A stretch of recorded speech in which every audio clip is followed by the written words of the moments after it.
I knew the Avett Brothers because Johnny Gallagher turned me on to them when we were doing American Idiot a few years before I heard from Matthew.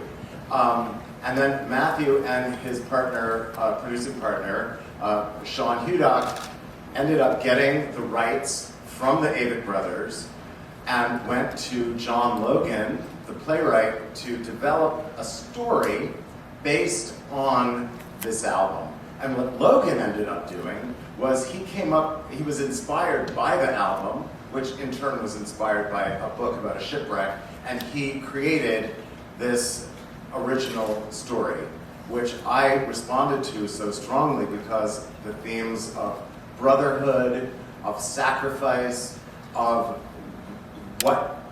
what can you possibly do to find redemption after you have done maybe the worst thing that is imaginable. And those themes paired with the very rich, dramatic, and lyrically satisfying songs of the Avett Brothers, to me, seemed like an amazing combo, you know? So the story is very, very economical, the way it's told, and the expansiveness of the Avett Brothers' songs. Musical is really the poster child that speaks to the great regional American theater process. The show premiered under COVID circumstances at Berkeley Rep, and then you had another fantastic run at Arena Stage in DC. Just tell us a little bit about that process. Yeah, sure. I love working at Berkeley Rep. I've had some amazing experiences there, and we thought this was a really beautiful way for them for them to show the piece in a very small thrust theater, the Keats Theater. It's actually like an audience of 4 sides. It's a real weirdo of a space, but it's cool. And everything was all set. We were all set to go, and then COVID hit, and we ended up being the very first show back when people were allowed back in theaters. And right when we got there, and it was all of us, you know, Kevin and Rachel and David Newman and everyone who made the show, our 4 lead guys, we were all there in lockdown, basically, but we were allowed to go to the theater. And so we were all felt like we were in some weird little boat all together, just like these guys in the story. Nobody showed up because it was Omicron. Everyone freaked out. No one flew in from New York to see it. We pretty much sold out the whole run, and then we were there. We found that we had like sometimes as little as a 25% capacity audience at Berkeley. The show was terrific, but no one really saw it. And so then Matthew and Sean and Jamie Forshaw, who came on as another producer, and they had this idea that we should probably do it at another regional theater. And we then went, I guess it was about a year and a half later, was it? About a year and a half later, we went down to DC, and at the Krieger Theater, we did the iteration of the show that was in a proscenium house for the first time. We added more bodies on stage, which was very exciting. John did some rewrites, we shuffled some songs around a little bit, and then we opened in Washington like this time last year. And it was a fantastic hit there. I believe we outsold Dear Evan Hansen and Next to Normal, is that right? That is absolutely true. And it was a thrill, and we could not wait to bring it to New York. The songs themselves contain very rich narratives inside them. And not just lyrically, I feel like musically, there's a lot of story that's being told. And Brian Yusufer and Chris Miller, our orchestrators and arrangers, really dug into the very core of what the Avett sound is and expanded it, and not just in the vocal arrangements to accommodate multiple voices, but also in the way that we've got strings playing and multiple guitars and a whole range of instruments, which you heard some of this afternoon. it seemed to me that they were all little stories. They were like these little mini musicals, each one of their songs, and then stitched together the way that Logan did, they sort of took on a new life. And I think that the brothers who came down to see the show in Washington, I believe, and I don't want, you shouldn't quote me because you should ask them, but my memory is that they were really thrilled by how universal the songs became for them and how it felt almost, I think Seth said this to me, or Scott, it felt like they were written for a musical that they had no idea was going to happen. Let's see, so the main challenges are that we're trying to portray life at sea, and we don't have a sea. So we have to, at times, pretend that waves are moving. So we have to figure out what the physics are. So we think about the bodies moving in response to that. Easy, I don't know if it's easy. It's hard life on a ship, and this set is very complicated, beautiful, but complicated set to work on sometimes. But one of the fun things is that all of the ropes we can climb on and swing on, and so. Do you use those? Oh yeah, absolutely. So we ended up doing a lot of exploration of what sailors did to climb these ladders and set the sails and all of those things. What kind of choreography do you look for when you're doing a show? I look for choreography that really, first of all, helps tell the story, and also that listens to the music, the feel of the music. So that's always my job, is to try to marry those two approaches. And then I also consider the people who are doing it. And what choreographer inspired you to do what you do? Oh man, there's so many. Well, some of the ones from the contemporary dance world, I would say Trisha Brown. I would say on the Broadway world, of course, gosh, there's a whole slew of them. Bob Fosse, of course, is a big influence. I also love Jackie Chan. And what would you like audiences to take away from your choreography from the show? To consider what life was like back then. Right, the effort it was just to stay alive, just to survive. And what's your favorite prop to work with in the show? My favorite prop is probably the ropes. Yeah, get to coil them, tie them in knots, climb them, swing on them. Yeah. Hi, my name's Rachel Hauk, and I'm the set designer for Swept Away. What kind of challenges did building a boat need for you? Huge! It's so fun. Had you built a boat before? Never. This is kind of reminding me of Amazing Grace. Oh, sure. And the Sting musical. Yeah, sure, absolutely. Well, the Sting musical was amazing. Beautiful. That was designed by my great friend David Zinn, and it was a remarkable boat. Had you worked on a boat? Had you lived on a boat before? None of that. No, it was all new. We learned it all for this show. I mean, I've been around boats a tiny bit when I was young. Grew up in Southern California, but nothing like this. I grew up in Irvine. My great hope is that people have the experience of being on the boats with the guys, right? The music, David's incredible choreography, and this remarkable cast. You really do feel like you're on a boat when you watch the show somehow, amazingly, and I think that's an incredible joy. So I hope that people get to have the ride. I've always wanted to do Three Penny Opera. I've always wanted to do Sweeney Todd. Those are my two great hopes. Someday they'll come my way. Dark is better. Dark is better. Dark, big, huge worlds. Big learning how to move through a shop and work with all of those guys. Was never hard for me, but there are days when as well as any other woman knows, you have to stare down stuff that you just know not everybody has to stare down.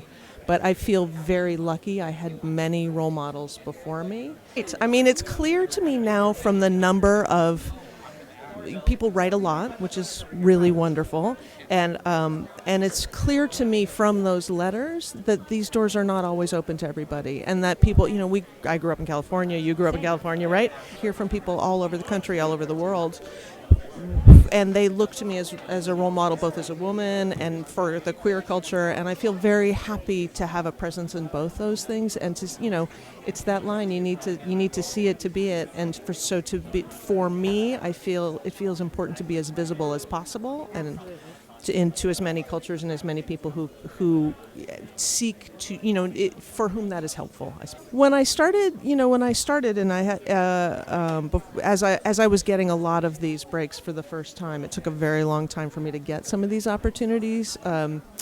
And I found Hadestown, which is actually across the street, which I was very lucky and is close to my heart to work on that. But that was the first time where I discovered a lot of men asked that question, and they would say, "What's it like to be a woman doing a man's job?" And I was like, "Excuse me."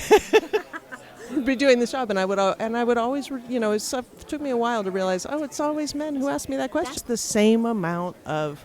I deal with the same amount of sexism and that every woman does. It's the same. I don't know what anybody knows about me. I'm always surprised that anybody knows anything about me. You know what I mean? No, I just want people to know what a joy it's been to make this show with this incredible company, and I hope that people come see it. I'm Will Van Dyke. I'm the music director of the show. I'm Brian Yusufer. I'm the music supervisor and arranger orchestrator. I'm Chris Miller. I'm the orchestrator and arranger. It is. I think the first real step is that the lyrics and the things that they say is the most important thing. And so you would think that in the music. Yeah. you think that. So John Logan sort of laid that whole first thing. I mean, his first draft of the script was all of the scenes with the songs in a way that made beautiful sense and told an incredible story. Yeah. And then our job was sort of to take it off the page and actually make the music work and happen and go in and out of songs and in and out of scenes in a seamless way that feels like a musical and not like sort of pressing play. There's I don't want to say supernatural aspect of it to it, but there is a sort of it's a ghost story in some ways, and so we've been leaning into that a lot. And all the characters have their own sort of distinct musical sound and approach to each other. The first half of the show is a specific sound that is very clear and is what it is, and then the second half is like a new concept and it sounds different than where we just spent the previous 45 minutes. And one of the things that we discovered after the first reading, I think, was that we wanted some thematic elements throughout the show that we could sort of weave in and out. And so there is a theme, a melodic theme that is waves and it's ghosts and it's this descending line that is like something's wrong. And then in the song Swept Away, we took this little theme that goes up as a sort of ascension and redemption. Yeah. And those two things exist all over the show, depending on what's happening in the story. And that's something that helped us kind of like find a thread throughout the entire thing. They're the glue. There's something so collaborative about working with these two and the notes that they've laid out. And now, over the past 10 days, we've added the element of the rest of the orchestra, and we've been working with the ensemble, who are in their own right like an instrument in the show. Having done it before, but we've added a new instrument now, and so we know like that there's a story to the arc and what they've built with the two different sides of the coin, as it were. I'm trying not to like ruin the plot of the show while talking about this. I'm a girl that likes the I know, but we're not supposed to talk about what happens. But with the two distinct sounds, and now with these 8 distinct musicians who each have their own voice as well to add on to their voice, it just like adds to the collaboration of the whole thing. So it's never I never feel like I'm bringing the whole thing together, just like they don't feel like they're bringing the whole thing together. The thing that makes it is the theme of the show, which is like redemption and found family in a way that is like really beautiful, that like you don't, it's like you find these pockets of people in your life and they can change your life. And I think that all the musicians and all of the crew and everybody who's working here is telling the same story, and that's what makes this thing so unique. Yeah, John Gallagher sings "We're all in this together." That's true. I mean. They came to the very first reading that we did, and sort of throughout the process of development, they've always been here to see what we've been doing, and they share their thoughts in between, and they're the nicest guys, and they're also always on tour. So whenever we're working, they're on the road, and we sort of like ships in the night. Yeah. But I think our time in DC was really special because they were with us at the Sitzprobe, and we were able to really talk in real time about what about this and what about that, and that was really fun to sort of have there. But our goal has always been to have their back and to really, take good care of their music and be really specific with that. I also think something that's really special about the show is that Brian talked about this earlier, but there was a moment in the development of the show where a certain song wasn't working, and they understood the assignment and went and wrote a new song for Swept Away, which is great. I had a lot of really wonderful teachers, and I don't think that I could pick one, but my first piano teacher introduced me to my second piano teacher, and then my third piano teacher in grad school opened my sort of mind to theater and opera in a way that I hadn't really been interested before. And those three people, I think, were probably the most influential. My parents supported me and paid for all of it, and so I have to, as a parent myself, shout that out. Yeah. For me, I think it was my parents. Both of my parents were musicians. I grew up in a musical household, so I just grew up watching them do it, so I wanted to do it too.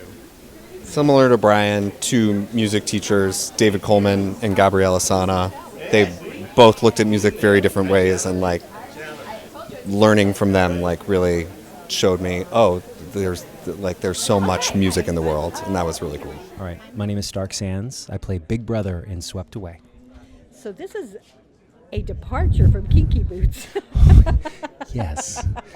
Yes, this is a departure from most of the stuff that I've been lucky to do, and I'm really grateful that I continue to have to stretch into different areas and sort of difficult places. What made you take on this role? I am a fan of the Avett Brothers. I'm a fan of Michael Mayer. I'm a fan of John Logan. And so when they reached out and asked me to do this, I was very excited, and it was an immediate and very easy yes.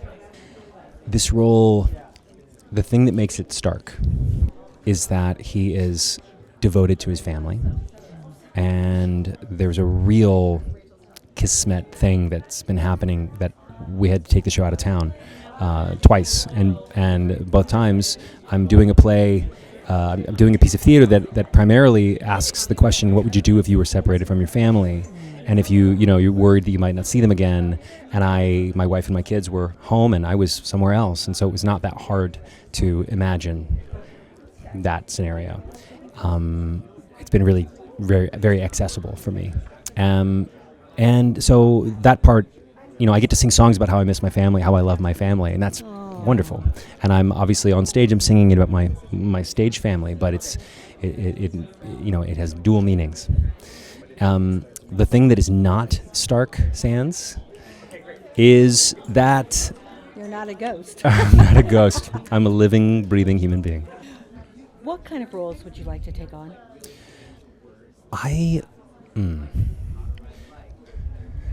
It's funny because as you get older, and I've been doing this a long time now, You look like a baby, can I just say? I know, but I don't feel like one. I know. And I have babies. I have kids. My son is 9 and my daughter is 6.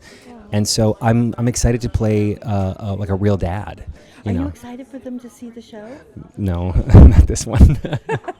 Not this one. They came to see the first half of the show in Washington. The first half is very upbeat. It's very sort of rollicking and seafaring. It's about redemption. It's about redemption. But you know what? Let's talk after you've seen the end. Okay. Oh, it's that kind of redemption, huh? It goes to some interesting and intense places, and I think that maybe someday, but not right now. I think that if there's ever a time when we might be facing an existential crisis in life, this is it. Yeah, and that's kind of what we have to face in the show.